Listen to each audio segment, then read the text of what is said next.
CV. Shanmugam சொன்னது 100க்கு 100 உண்மை. பிரேமலதா விஜயகாந்த் பேச்சு. எடப்பாடி பழனிசாமி எம்பி சீட் கொடுக்க மறுத்தாரு அப்படின்னு சி.வி. சண்முகம் சொன்ன குற்றச்சாட்டு 100க்கு 100 உண்மைதான் அப்படின்னு பிரேமலதா விஜயகாந்த் சொல்லிருக்காங்க. ஒப்பந்தம் பண்ண பின்னாடி யார் யாரோ சொல்றதுக்கெல்லாம் நான் பதில் சொல்ல முடியாது அப்படின்னு எடப்பாடி பழனிசாமி கொடுத்த பதில் யாருக்குமே உகந்ததா இல்ல. இதையேதான் சி.வி. சண்முகமும் சுட்டி காட்டியிருக்காரு அப்படின்னு பிரேமலதா சொல்லியிருக்காங்க. அதிமுகவுல பிளவு ஏற்பட்ட நிலையில செய்தியாளர்களை சந்திச்ச அதிமுக முன்னாள் அமைச்சர் சி.வி. சண்முகம் தேமுதிகவிற்கு எம்பி சீட் கொடுத்த வாக்குறுதிய எடப்பாடி பழனிசாமி நிறைவேற்றல அப்படின்னு குற்றம் சாட்டினாரு.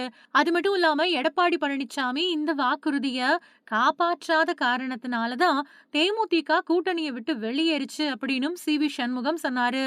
இந்த நிலையில சி.வி. சண்முகம் சொன்னது 100க்கு 100 உண்மை அப்படின்னு பிரேமலதா விஜயகாந்த் சொல்லியிருக்காங்க.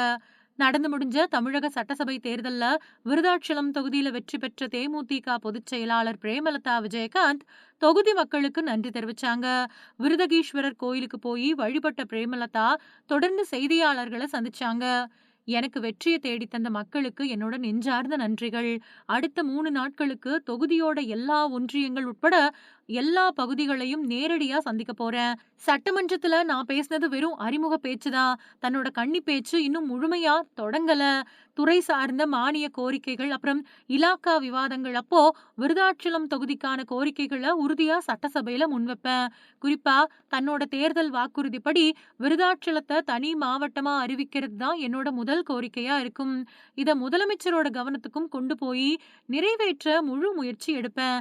ரத்தன் பண்டிட் விவகாரம் தொடர்பா தான் சட்டமன்றத்துல எழுப்பின கேள்விக்கு அரசு அடுத்த சில நிமிஷங்கள்லயே நடவடிக்கை எடுத்ததை வரவேற்கிறேன். தமிழக மக்களோட நலனுக்காக அரசு கொண்டு வரக்கூடிய நல்ல திட்டங்களுக்கு தேமுதிக எப்பவுமே ஆதரவு கொடுக்கும். 717 மதுபான கடைகளை மூடினதுக்கும் பள்ளி அப்புறம் கோவில்களுக்கு பக்கத்துல இருந்த டாஸ்மாக் கடைகளை அகற்றினதுக்கும் முதலமைச்சருக்கு வாழ்த்துக்கள். பெண்களோட பாதுகாப்புக்காக சிங்கப்படை அமைச்ச தமிழக அரசோட நடவடிக்கைக்கும் பாராட்டுக்கள்.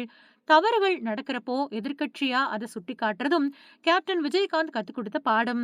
அதிமுகவிலிருந்து பிரிஞ்சு வந்தவங்க தற்போதைய ஆட்சிக்கு நிபந்தனையற்ற ஆதரவு கொடுத்தா அதை வரவேற்கலாம். அப்படி இல்லாம திரைமறைவு பேச்சுவார்த்தைகள் மூலமா குதிரை பேரம் நடந்தா அது தமிழகம் இதுவரை கண்டிடாத தவறான முன்னுதாரணமாயிடும்.